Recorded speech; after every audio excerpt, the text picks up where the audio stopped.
Welcome along to Tweet Street Scotland Occupied, home of the satirical saltire. I'm Cinnamon Bridges, aka Peter.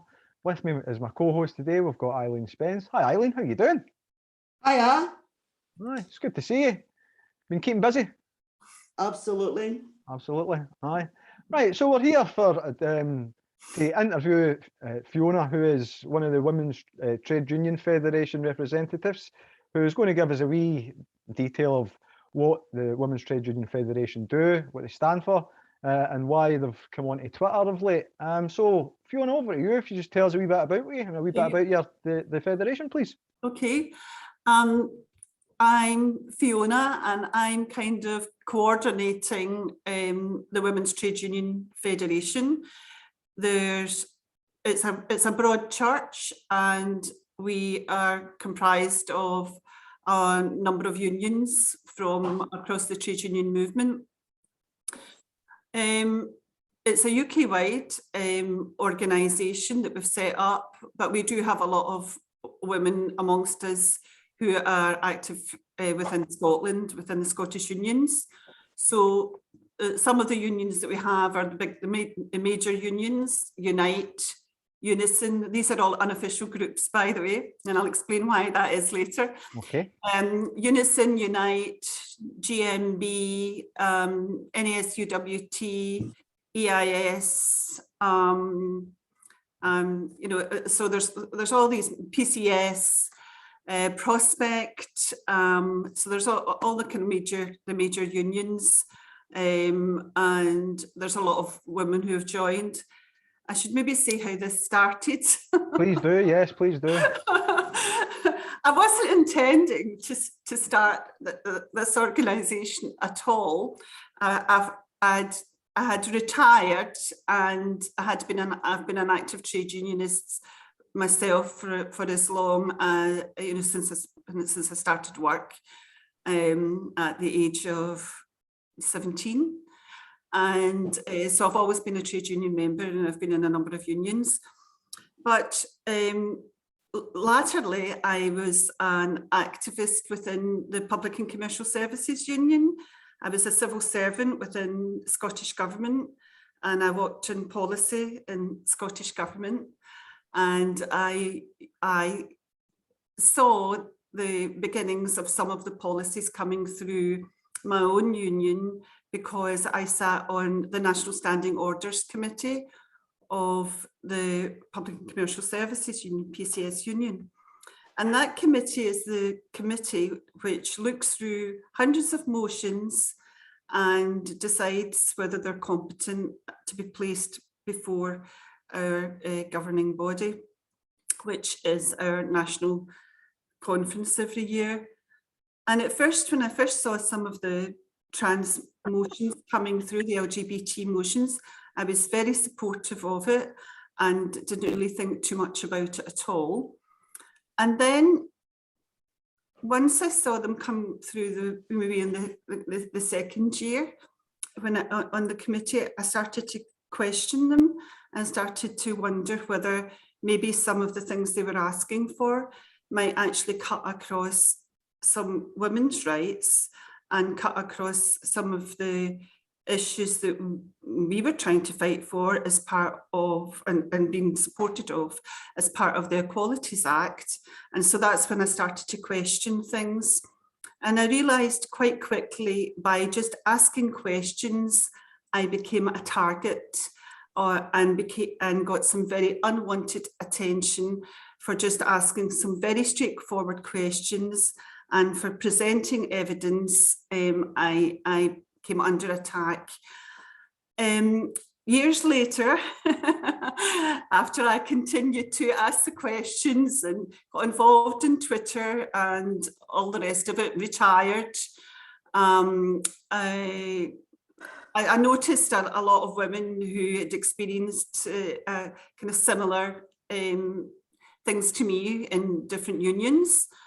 And I started to talk to some of them in direct messaging, because I was concerned for their welfare and about the bullying and intimidation that they were experiencing for trying to say women within menopause policies, or, you know, just or for trying to put together women's groups and trying to make them without trans women in them. They wanted to continue to talk about their biology and about the things that were mattered to them. I became really concerned that nobody was supporting those women within their trade unions, and following a kind of a bit of a debate one night, I decided that what really needed to be exposed was some of the policies of existing trade union policy. So I wrote a thread onto my own Twitter handle, which is Fiona, it's just my Fiona all the fours, 4444, don't ask me why I did that. And the tweet that I put out got a really huge response, and someone on there said to me, is anyone organising women in unions? And I thought about it, and then I replied, yes, I think I am. And that's how it started. And I put out a tweet and said, well, if anybody wants to, you know, get together from, you know, and I'll put you into groups. So I started to gather people, and then I realised what a massive job it was, because I had hundreds of women that came towards me who wanted to talk to other women within their own trade unions. So that's how it started, just with these Twitter groups, and really just me setting up a network for women to talk to each other. That's a bit winded, I'm sorry. No, not at all. I mean, at the end of the day, all we're trying to do is kind of get the message out there. And yeah, it's been a long time coming, the situation that we found. I mean, I think the past 24 hours in Scotland especially have raised the temperature ever so, well, to almost absolutely roasting on a thermometer, you know. So it's good that there are avenues that women can go, because there are more people aware of it as a result of yesterday. That's one thing that's happened. A lot of people that were aware of it before were trying to get that message out there, and perhaps meeting resistance because there was a denial of belief. No, that's not what's happening, or this isn't what's happening. However, I mean, one of the most stark things, I mean, let's talk about yesterday in the Scottish Parliament, and Shona Robison in particular. I'm going to do a screen share for this, if you don't mind. So Fiona, this is the words of Shona Robison, the MSP in the Scottish Parliament yesterday, the 3rd of March 2022. There is no evidence that predatory and abusive men have ever had to pretend to be anything else to carry out abusive and predatory behaviour. Now, this is a minister in the Scottish Parliament standing there, and this, for me, this is a blatant lie.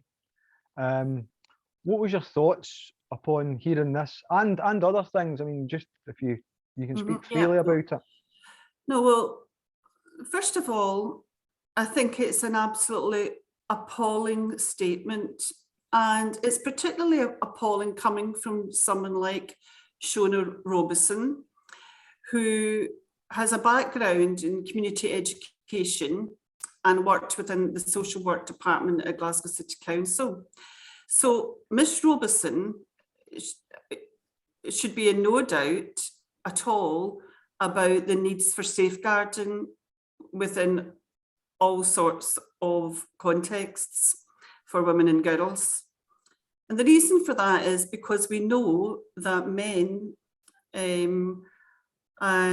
are the ones who are predators, and we know that largely who are predators, and we know that they often disguise themselves or secrete themselves into places where they can have access to women and girls.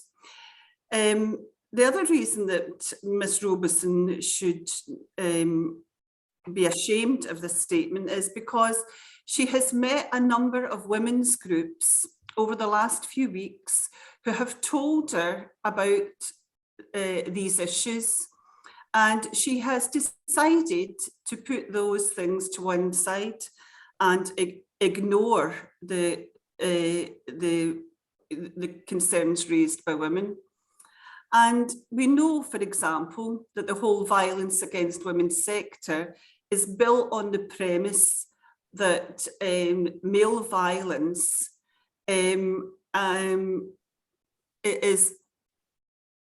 endemic within our society. And we know that predatory behaviour is something that largely happens by males. So if you are going to pretend that a whole group of people are not, would never carry out any of that behaviour, that's a huge safeguarding red flag. It's like drawing a circle around a community and saying they would never ever participate in that kind of activity. And clearly that is just, is not true. Yeah, it's definitely not true, Fiona. The thing that struck me about this yesterday, and a lot of people have commented on that, and it was the first anniversary of Sarah Everard's murder by a policeman, a serving policeman, who pretended to arrest Sarah Everard before taking away and murdering her. I mean, that was yesterday, the anniversary, first anniversary yesterday. We could go back through history. I mean, there's been very well documented cases, the likes of Barry Bennell, who pretended to be a football coach to gain access to young boys. Jimmy Savile is another one who pretended to be doing all sorts of good for every single community, the disabled community, mainly as part of that, and underprivileged kids, and was supported and actually knighted. And again, people tried to raise concerns about these things at the time. For this minister to be coming away with a statement, it has angered me to the point I was screaming, because it wasn't shown on TV. I had to watch it on Parliament TV live yesterday because it was so important that I wanted to see and hear what was getting said. It angered me to the point that I'm shouting at a computer screen, like that you're lying, and this is the way that you're trying to push this. I'm going to stop the share just now, and we'll just go back to just chatting here. I mean, there are so many women that feel as if their voice isn't getting heard, and then you've got a woman standing there blatantly saying this and coming away with falsehoods. Complete falsehoods. It must be so angering for women in particular, and for women that have tried to raise these concerns, and to be slapped in the face with comments like this and statements like this. It's absolutely appalling as far as I'm concerned. I don't know if you remember in the chat space last night, what was pointed out quite clearly was that not all trans women are predators. Right? But predators would and could pretend to be a trans woman in order to gain access to women and children. Right? Absolutely. And this is what this woman has totally ignored. It's a case of, no, don't tell me that. I'm not going to look at that evidence that you've got or that has been presented to me. Right? Because I'm not looking at the evidence, the problem doesn't exist. She's treating us like idiots. Aye, absolutely. Fiona, on you go. No, I mean, the thing is that, Scottish ministers have already have a policy on violence, against women and girls, and it's called Equally Safe. And it draws attention to the fact that, about this safeguarding, it's their biggest aim, within the Equally Safe document. And yet we've got a minister standing up and then saying something that is completely oppositional to their, yes. Equally Safe.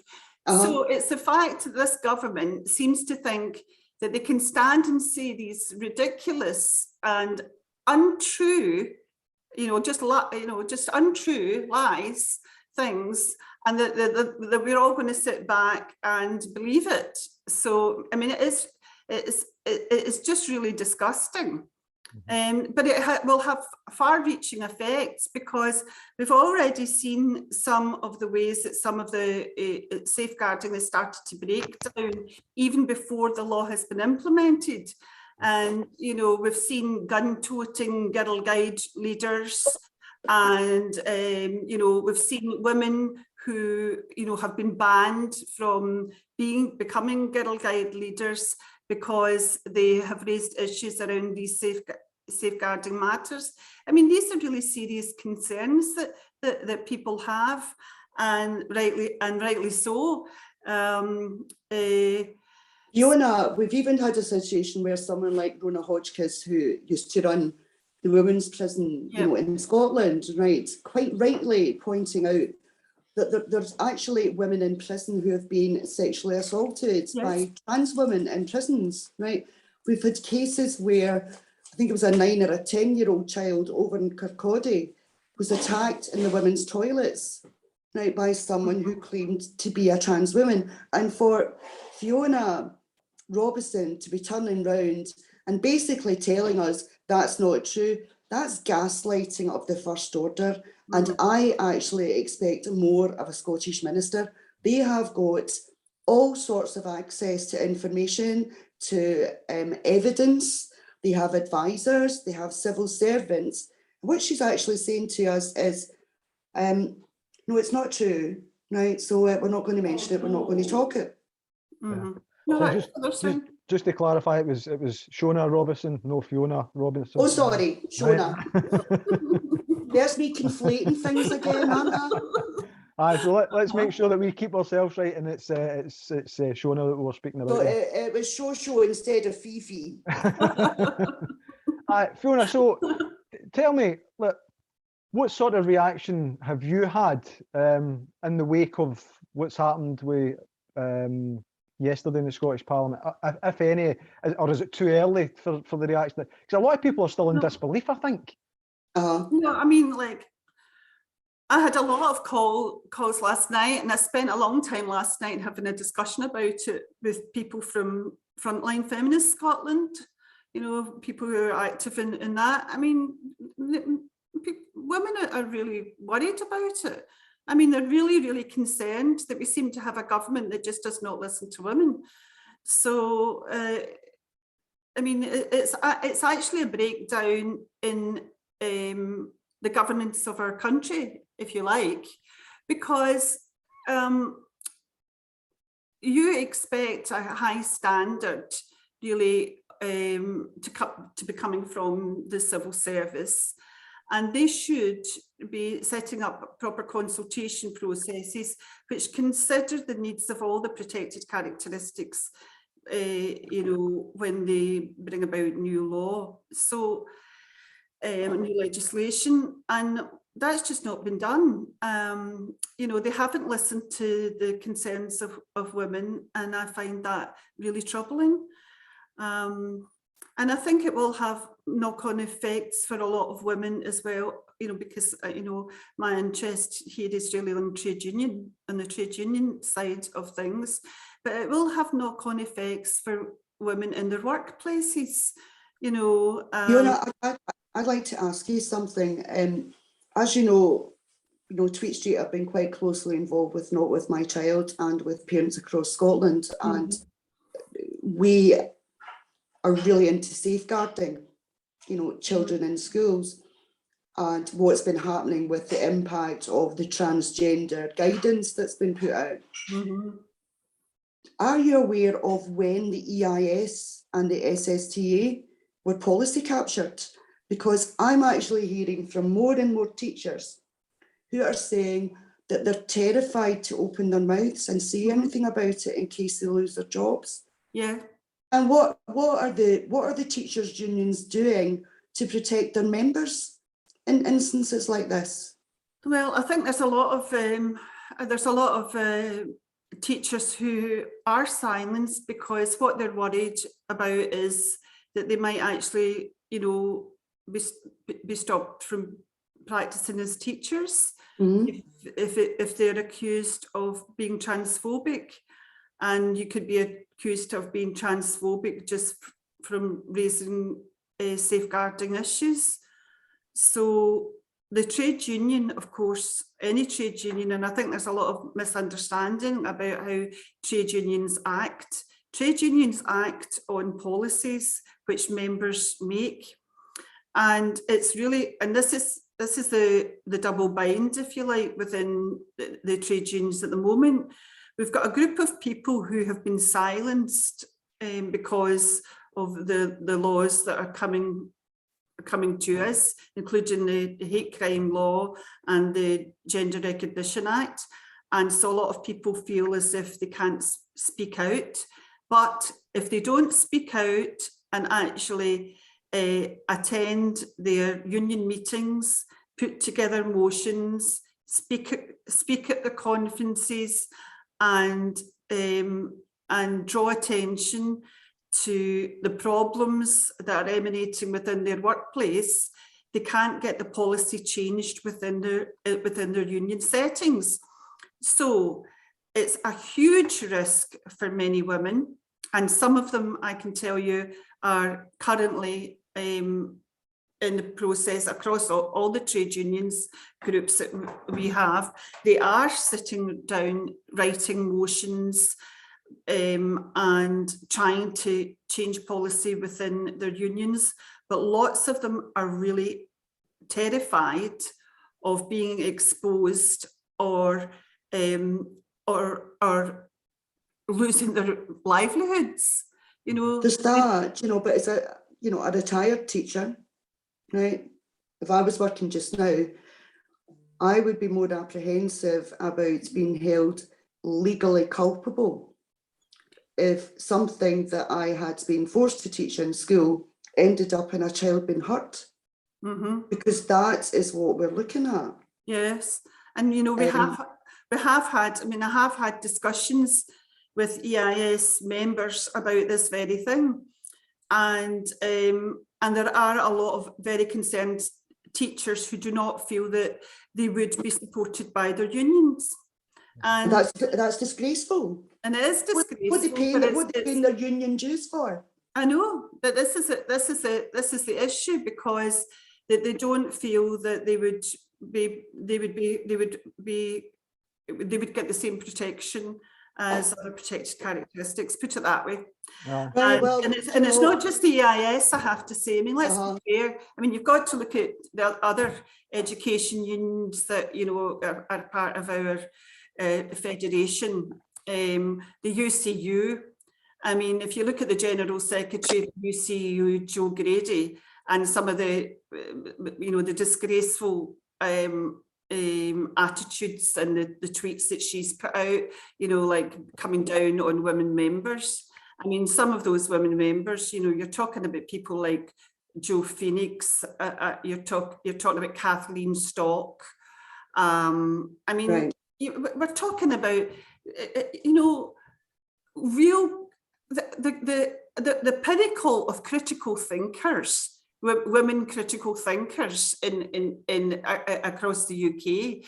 I mean, that's who we were talking. We're talking about people like, there's one of the trade unions from the National Education Union, Vicky, who I retweeted on the Women's Trade Union Federation Twitter account, and she wrote down everything that had happened to her when she tried to raise just women's issues, you know, like, and she was accused of transphobia and basically told to be quiet. She hasn't been given I think a personal case to deal with since last March, because now she's been branded as a person that is transphobic. And there's other women who in other workplaces that are going through the same thing. I mean, in every trade union, I can honestly say we've got stories that we're about to publish on our website when we launch that. We're just kind of tidying that up at the moment, but we've collated a whole number of stories from women amongst all these different trade unions who are frightened to raise their voice within their trade unions. I see this word, you know, that they use, transphobe and transphobia. Every one of these grey hairs on here I've earned, right, by virtue of age, right? And my response to that is, right, it's the equivalent of a 4-year-old calling you smelly bum. Are you actually going to be afraid of somebody calling you a name? Or are you going to stand up and say, this is wrong, we need to be protecting our members, we need to be safeguarding them, and we need to be safeguarding children for those, you know, who are members of union that work with children or with vulnerable adults. Right? They should be getting the support. I know it is important, and I think that I think the other thing that a lot of the women in the trade union movement are very disappointed about is that they feel completely abandoned by most of the left-wing organisations that they were members of. You know, it's a complete abandonment of materialism and biological reality, and we've all got to now pretend that, you know, that men can be women and women can be men. Now, that doesn't get away from the fact that there are a very tiny minority of people who do suffer from gender dysphoria, yes, different reasons. And the trade unionists in our organisation are entirely, and have been and will be, supportive of people who suffer genuine gender dysphoria, or who want to present themselves in a way that is not stereotypically male or stereotypically female. We're not against those people, but what's happened to women like myself and others in the trade union movement is we've been you know, accused of working with the right, of taking money from the right, and yet here we are with a group of left-wing trade unionists questioning what is going on and asking for trade unions to stand up and support women members.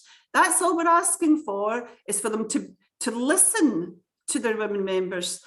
I mean, they could quite easily put together consultations in each of the trade unions, meet with women, ask them what their concerns are, ask them what the block is to them actually putting down motions to forming women's group. It's actually cutting across the important work of trade unions. These women should be out there fighting against low pay, about getting menopause policies, without having to, at every turn, say, you know, listen to somebody in your midst when you're talking about menopause policy for women, and some idiot in your midst says, and trans women. Trans women don't have the menopause. Nope. And, you know, we have to get a dose of reality here. And women should be allowed to meet and discuss their biological reality and how that affects them in their workplace, and to try and put proper policies in place that are aimed solely at women, you know. So there's so much the trade unions do that is very good. I would always advocate people to join their union. And even members, the poor members that are in the UCU, I would never ever say to them or advise them and to withdraw from that union, despite the fact some of the people within it are suffering the most terrible bullying and intimidation. And that's because women need to grab back their own trade unions. Fiona, I'm just wondering when they're going to start burning the biology books.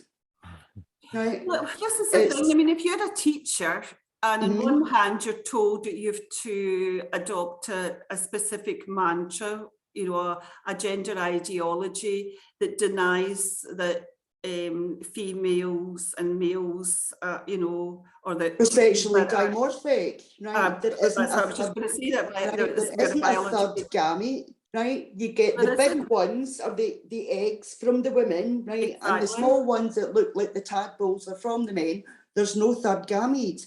So when are they going to start, you know, like the teaching unions turning around and saying to biology teachers, sorry, we need to take that off the curriculum, right? I mean, it is that thing. I mean, you know, what we're trying, many members are being told to do is to deny scientific reality. Yeah. Do they ask us to deny scientific reality when it comes to climate change? They want us to believe everything about climate change, right? We've all got to give up our gas boilers. We've all got to give up our cars and use bicycles and electric motors and things like that because of the science. Yeah. Right? I mean, and the same politicians, right, are turning around and saying to us, you've got to deny biology. Yeah, I mean, that's something that's been stark for me. It's like follow the science for this, but not the science or the biology for that. It's again, these are the glaring things that people go, why can we not draw them together? I mean, there was something interesting came from France, Shona, last night. We'll do a wee screen share on this. I've got it prepped in the background. Well, that was wonderful. That was really. Yeah, I thought it was really good. Here we go. So the National Academy of Health in France has just issued a press release regarding the care of gender dysphoric youth. The Academy is advising psychological exploration and caution about the risks of pursuing hormones and surgery in youth. Then goes on to say, the statement notes that the rise in trans identity in youth may be in part due to the excessive reliance on social media and the question of an overly dichotomous view of gender identity by some young people. The press release states great medical caution must be taken in children and adolescents given the vulnerability, particularly psychological, and points to the risk for bone health, sterility, emotional and intellectual consequences, and for females menopause-like symptoms. Due to the growing numbers of gender dysphoric youth, the National Academy of Medicine in France recommends extensive psychological evaluations, a multidisciplinary approach to the decision to treat medically, and calls for studies of both medical as well as ethical implications. The National Academy of Medicine of France cautions parents of gender dysphoric youth to remain vigilant regarding the addictive role of social media and its negative influence on psychological development in general and on the onset of gender-related distress in particular. Now, that follows off Sweden also releasing the same sort of information about a fortnight ago on a study that they had carried out. But it comes back to, well, if these are national places of importance that should hold weight, why are women's groups also being denied their voice in this then, when you've got these national studies that have been carried out and it's highlighting all the concerns that women hold? And in particular teachers, my computer's playing a wee bit up me, in particular Peter, if anyone who's been a teacher for a number of years, right, and I'm not just talking about raising my own children, right, my eldest started school in 1984 and my youngest only finished education a couple of years ago there. And I have seen fads come and go, right? We talk about the things of, remember the goths, right? And then we had punk rock, we had the new romantics. Then, you know, things got a wee bit serious where anorexia was the fashion, who could be the slimmest girl or boy. And then it went on to self-harming with the cutting, right? And now we have trans. And anybody who cannot see this, words fail me, right? Because this is social contagion. Yes. It's social contagion. It's happening on the internet, you know, in these chat rooms, but it's happening in our schools. And that's because of ideologies being taught in schools that parents knew nothing about whatsoever. And Peter will confirm we've got quite a good backroom staff, you know, with Tweet Street. And one of our researchers had found, and it was like, well, here come the hedge funders. Yes. They were asking for, you know, folk to invest in pharmaceutical companies and the American industrial complex. And they actually, they came out and said it, right? The helpful education policies in the United Kingdom, right, would lead to an extra 500,000 trans children by the year 2026. So it was a case of get in quickly, guys, and you can get a return on your investment of 25%. That sounds to me like a Ponzi scheme. And it also sounds to me like they've saturated the adult market, and they're now going after the kids. Yeah, but I think this is where I actually came in this whole discussion with some left-wing friends before I became really focused on the issue on women's rights. I mean, to me, this is about an expansion of capitalist markets. Yes. And it's what I've argued all along. It's, it's come from the United States, yep. And where private medicine is, is the thing. And it's in the interests of these hedge fund managers to promote it. Yes. But they do, this is how they're going to make their, these are new markets.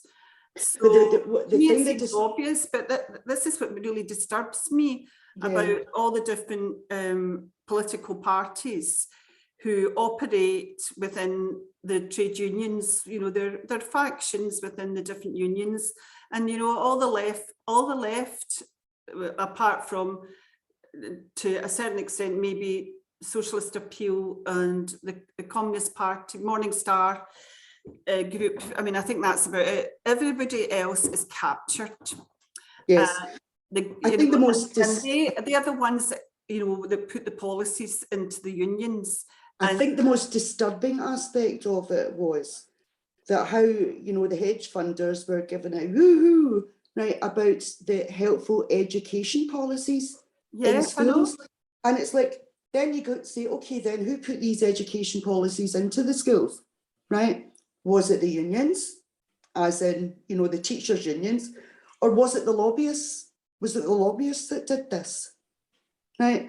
And that when you dig deep, a wee bit deeper like that, you see that there's another agenda there, right? And somebody put it to me, it's capitalism, stupid. Right? And that's what it is. It is that, but and also social engineering. But at the end of the day, a lot of this is going to have to be carried out by workers on the ground. Yes. And a lot of them are going to have to, because of the legislation is so loose, and it depends on individual workers having to make decisions on case by case basis, if you like. Then it means that it's going to be the reception person at the gym that's going to have to stand there and say, are you a man or a woman? Will they be subject to hate crime then? Will it be against the GRA? Will they get into trouble from their management even for asking the question? Will they get into the trouble from their management because they didn't ask the question? And who's going to support those workers who have to make those kind of frontline decisions? And those frontline decisions are going to have to be made in every workplace. Teachers are a biggie because of the safeguarding and the safeguarding issues, but it's also going to be youth workers, and all these jobs are largely filled by women. And because women make up the majority of public and civil servants across the UK, and particularly in Scotland, and they are the ones that are going to be faced with making some of these types of decisions, and there's no guidance for them. I mean, before Shona Robison, Shirley Ann Somerville made a statement to Parliament, and she said at that point around the Gender Recognition Act that she was going to produce guidance for trans people and for women. That never happened. They just decided not to bother doing it. But so what they're doing is they're just leaving all these women, wide open to all sorts of accusations at the front line, whether it's in the violence against women sector or wherever it hits, in a swimming pool attendant or whatever. They're the ones that are going to be having to make these big decisions, and everybody else seems to be sitting back, including the unions. You know, Fiona, they did have you to start ever? talking about it. You know, like, Fiona, it makes me so angry to think about it. They're What- going to have to sit down and have the discussion with their members, and, you know, workplaces are going to have to discuss it with their workforces about how this is all going to be managed. And none of that has been properly discussed. And now we've got this piece of legislation weaving its way through the parliamentary process, and none of it has had any proper discussion. I'm Well- going to tell you that this is one of the most sneaky, sleekest things I've seen in a long time. Now, Shirley Ann Somerville, God bless her, she was meant to be the Cabinet Secretary for Social Security and Older People. That was her job. What she managed to do was hand back what we were meant to be doing in Scotland, which was taking over ESA and PIP to make things a bit easier, right, on folk, rather than having to jump through these horrendous hoops, you know, for disabled people with the DWP. Now, she handed that back. She didn't do that. That was her job. And instead, on the 1st of April 2020, she's writing a letter to 6 lobbyist groups, calling them her colleagues. And whilst the country had just gone into lockdown, and we're all worried about COVID and, you know, who's sick, and there was no vaccine or anything else like that. And what she did was she gave them free legal advice in this letter, right? From the Equality Unit and from the Family Law Unit. She gave them access at any time from then, right, to now. So if anybody was going to take action, you know, like against the government, we're funding, you know, like the government, we're paying our taxes, we're paying our council tax, we're paying everything else like that, right? And anybody that opposes it is also getting funded by the government. Right? That's in effect, you know, what she has done.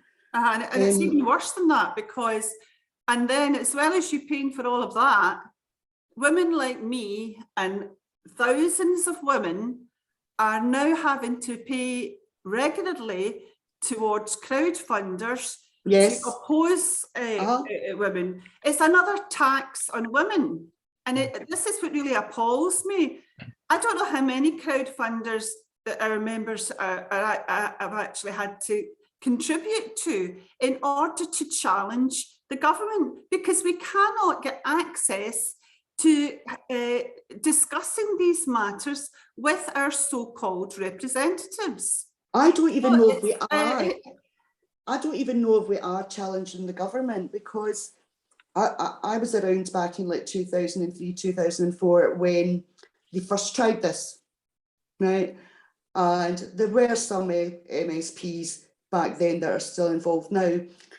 And who the people they had around the table were Big Pharma. It was like Sharing International, because they'd saturated their adult market with the morning after pill, and they were trying to sell it to Scottish Government or to the NHS so that it could be given out in secondary schools to girls under the age of 16.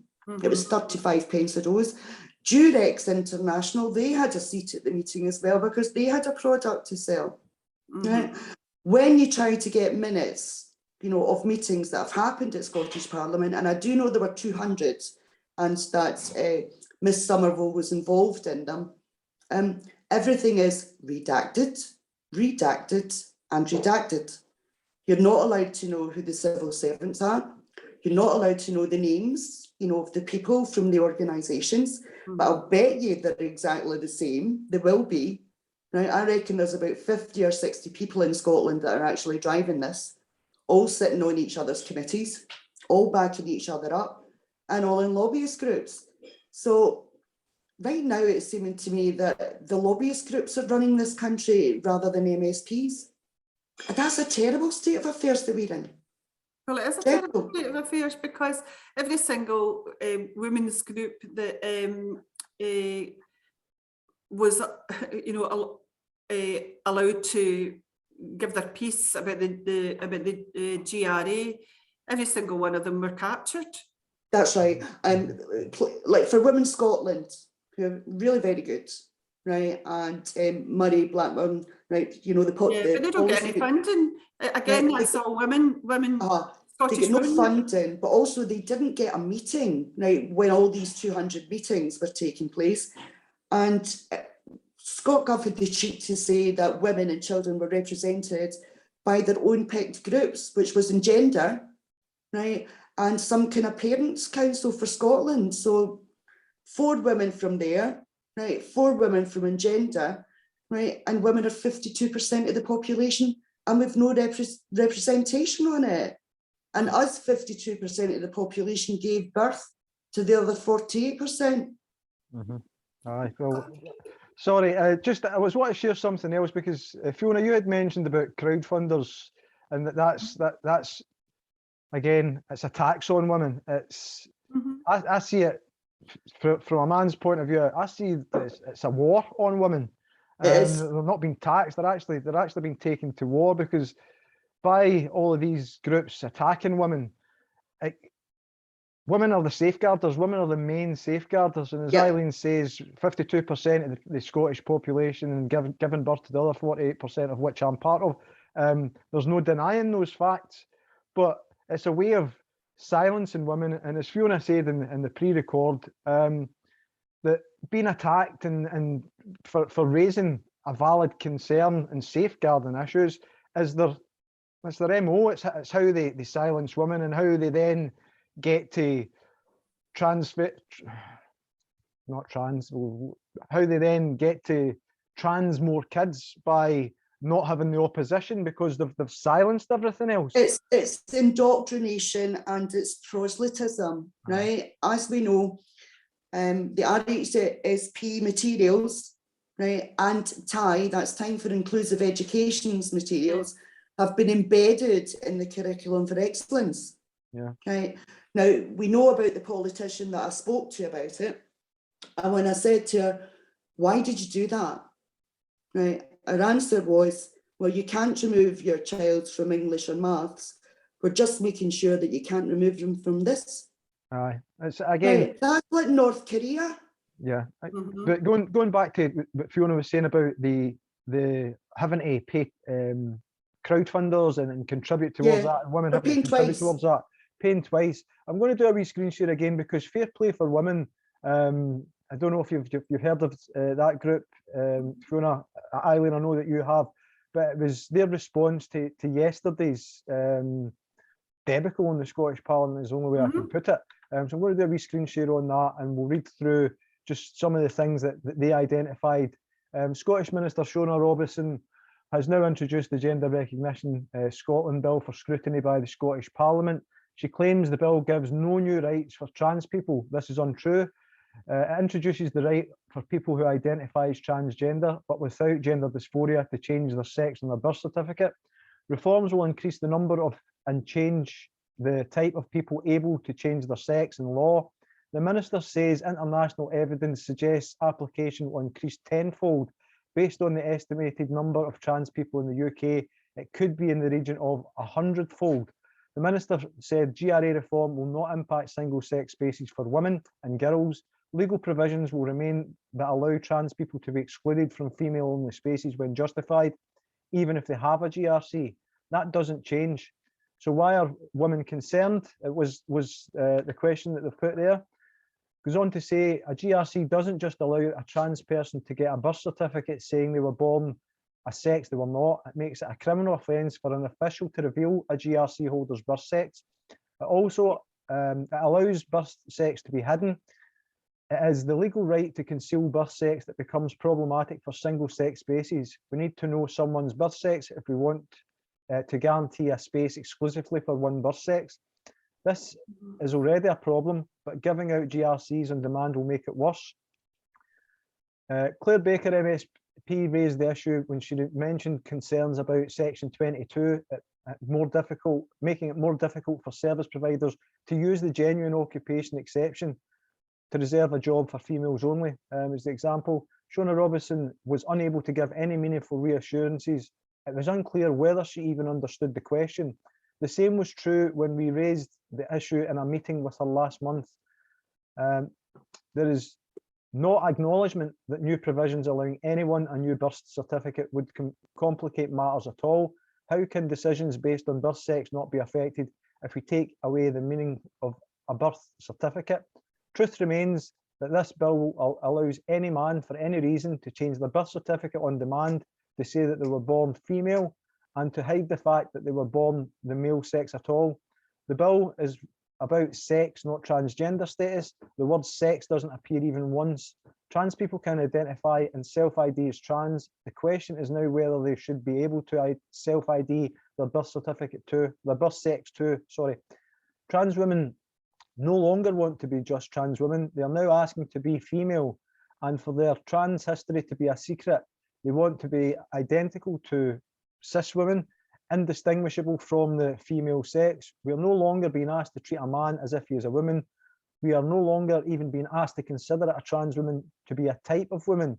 It is now demanded that all trans women are literally the female sex too.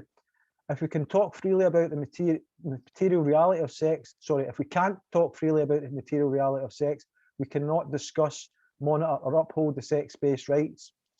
This is why GRA reform is bad law and why it is right, why demedicalisation of the GRA must be opposed. Trans people already have a mechanism to change legal sex status. A robust medical gatekeeping process is in place. Unregulated access to birth certificate is a step too far. Now, I don't know if you'd seen that, Fiona, but what's your thoughts on that? Well, I agree with what they're saying there in its entirety. But, you know, but to also expand on something that they've said there, which is about the demedicalisation of the process. I think that's a concern for a lot of young people. What we're saying is, at a point in people's lives who have gender dysphoria and who are extremely troubled and unsure, that they will have no access to any kind of psychiatric or medical support. But so on one hand, what we're saying is this isn't a medical condition.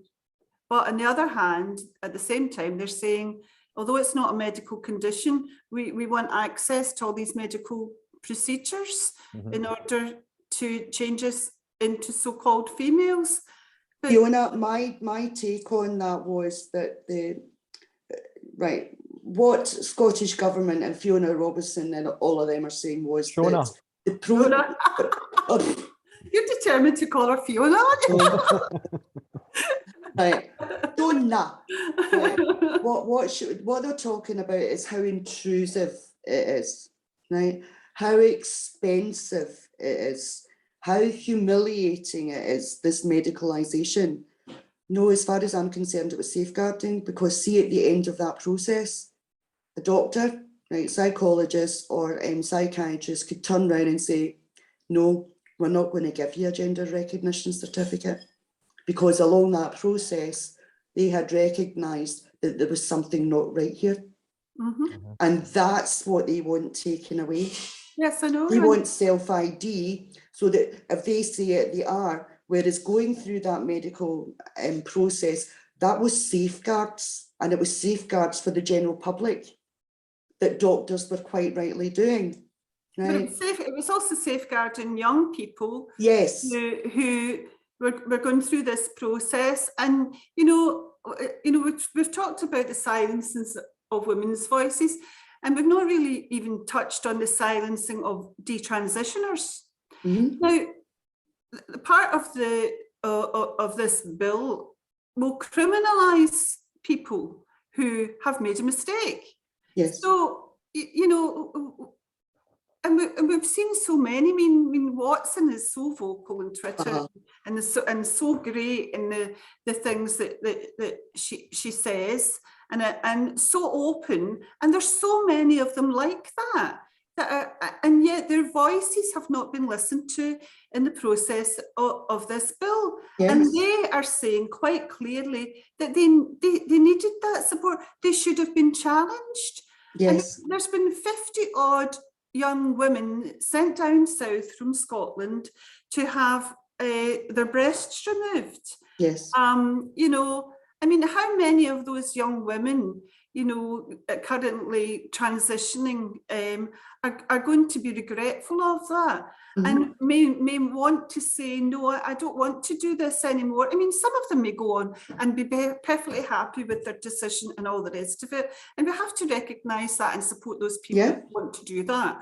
But some of them will be regretful and will not want to do it anymore. But what we're saying to those people is, well, if you do that, you know, we're going to criminalise you for making that, you know, for making that reconsideration of your own life.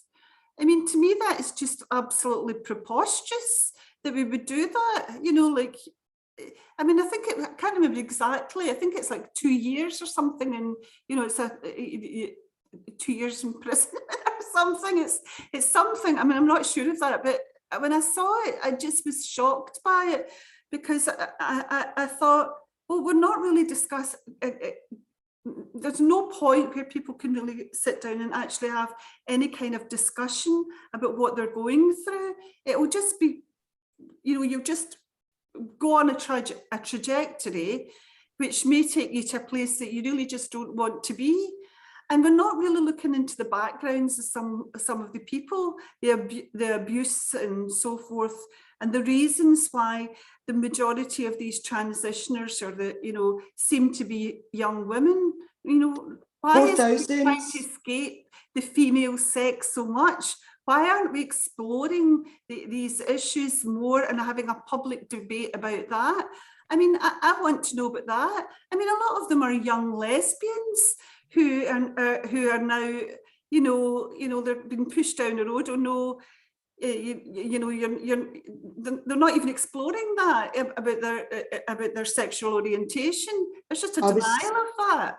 I was speaking to a pastoral care teacher who was telling me that there were 6 trans children, you know, in the secondary school, and 5 of them were on the autistic spectrum, and one of them, it was, you know, like mental health problems and chaotic background. I'm not going to identify the school or anything like that, and that ties in with, you know, this 4,000% increase in girls, especially, you know, it's saying that they're trans.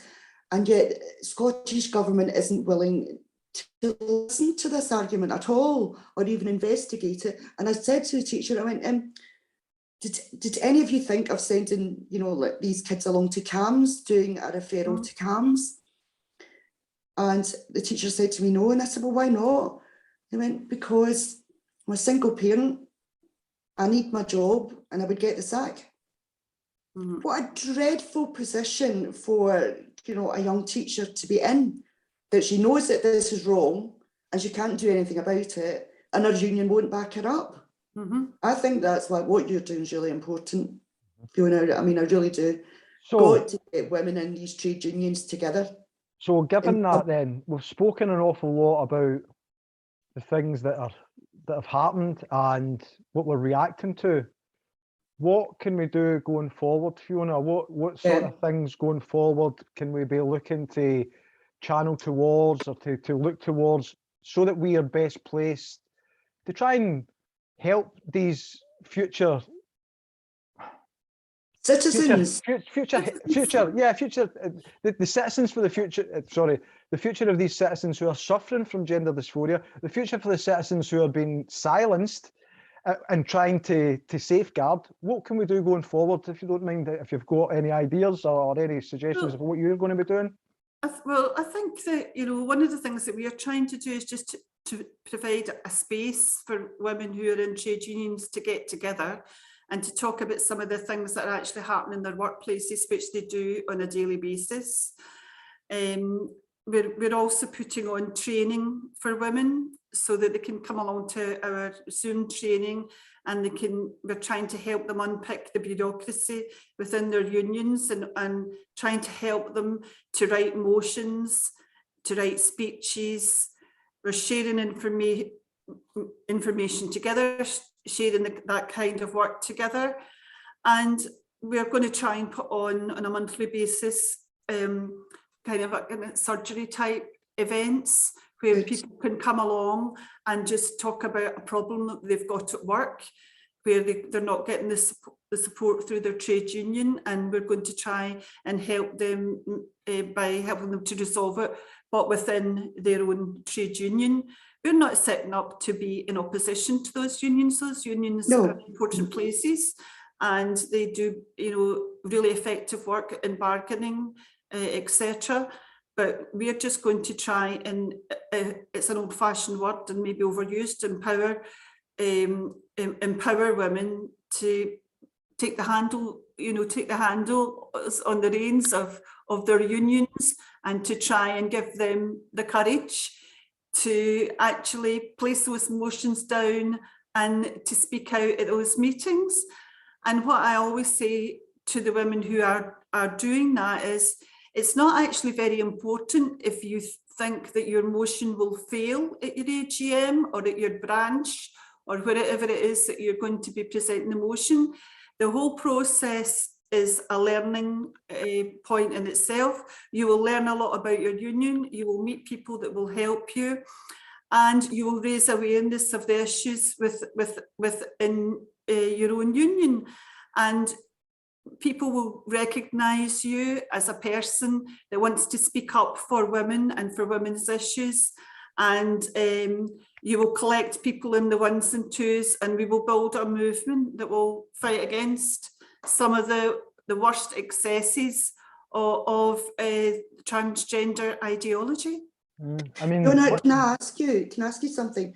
When did you first notice like this kind of policy capture and you know what's happening?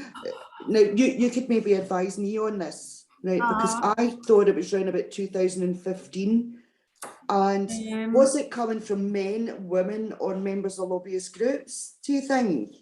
It's like trying to build the pattern, you know? Well, I think the way that, you know, like, you know about the Denton's playbook and all, yes, all the rest of it. So I think what maybe has happened, and I think really somebody needs to be doing some really good research on this, and maybe we'll end up having to do it, but we really need to, we need good research on this, is that a lot of these policies came through not the main conferences or branches within most of the unions. They came through equalities committees, and in the LGBT conferences, who are then allowed to put a motion into the main conference. Now, of course, initially, people didn't know an awful lot about it. Everybody's nodding along, thinking they're doing a good thing, myself included, and many of the women within the Women's Trade Union Federation were of the same view. We wanted to be supportive and helpful, and we're quite happy to stick our hands up. And it wasn't until afterwards that when people started to do their research and to dig down a bit, we realised, oh, wait a minute, this is actually going to affect, you know, our single sex spaces, and we don't want that. And when we it's when we started to raise that. So it has been going on for years. The policy, the TUC has it's been sitting there for years now. But if anybody sees any policies at all like that, we want to see them. You know, if it's in your branch or whether it's in your a conference, you know, we like to be able to be aware of them, because you're not always aware of them because they're tucked away inside unions and all over the place. So yeah, I mean that's a bit like the SNP's manifesto about change to GRA, and it was one paragraph in page 33 of a 30,000 word document. Mm-hmm. I mean, it was going to read it. That's the thing. It's been really sneaky, and it's been really sneaky with false, with mistruths and lies and mistruths. I mean, we started with talking about Shona Robinson. I'd just like to do a wee screen share here, because we started off with the words. Now I actually want to do the actual clip that that covers what we've been talking about. So allow me just to put this on here. Stereo. And I mean, this was it here. And importantly, we must not conflate the two. There is no evidence that predatory and abusive men have ever had to pretend to be anything else to carry out abusive and predatory behaviour. Now, this is in the Scottish Parliament, just for anybody who's maybe tuned into this late. This is the lie that was passed off within the Scottish Parliament yesterday. And they clapped. Yeah, I mean, some people clapped at, and you've got people standing in the Scottish Parliament making statements like that. Ministers, people who are paid and elected to look after 5.5 million people and the best interests of those 5.5 million people, and they're vouching for 25,000, I think was the number that was quoted yesterday in the Parliament, which equates to approximately 0.04% of the electorate. Peter, there was also that point, you know, that went out yesterday. Now, remember there was the Equalities Fund, and it was meant to level up, and it's like £24 million, and it's anybody, you know, like disabled groups, right, or LGBT, or folk looking after the blind, all able, you know, to make an application, you know, to this fund. And all of the equality LGBT groups were getting 17% of that money. And that's over and above what they already get from Scottish Government. And it was a guy from a disabled forum had actually crunched the numbers. And what it meant was that there's about 20% of Scotland are either long-term sick, right, or, you know, disabled. So that's 1 million people, right? And ScotGov thinks it's all right to spend 3.5 pence per head on disabled people. And when the calculation was done, they're also equally happy to be spending £14,500 per head of population on trans people. So that's not very equal to me. That's not very fair. And if that is what Scottish Government calls equality, they can ram it. Aye, Eileen picking her words. So Fiona, just to finish us up there, we got your thoughts on the words of it. It's still looking back, I'm absolutely disgusted. There's no any other. There's words that you would need to invent for how frustrated a lot of people have became as a result of lies like that in the Scottish Parliament. How going forward, how can we cut these lies off at the pass? What do we do? Well, you know, I mean, I'm going to talk from a trade union perspective. Yes, please. I'm here. But I really think that women need to challenge the women who are now sitting on the STUC Women's Committee. Okay. The STUC Women's Committee have a big voice, or could have a big voice in Scotland, and are very silent on these matters. Now, they can't sit back and not make any comment about a statement like this coming from the Parliament. And if they do, they are really, it's just more avoidance of this debate, you know, a really contentious debate. We can't keep ignoring a million women in Scotland. You know, they're meant to be the Scottish representatives, and they should be saying something.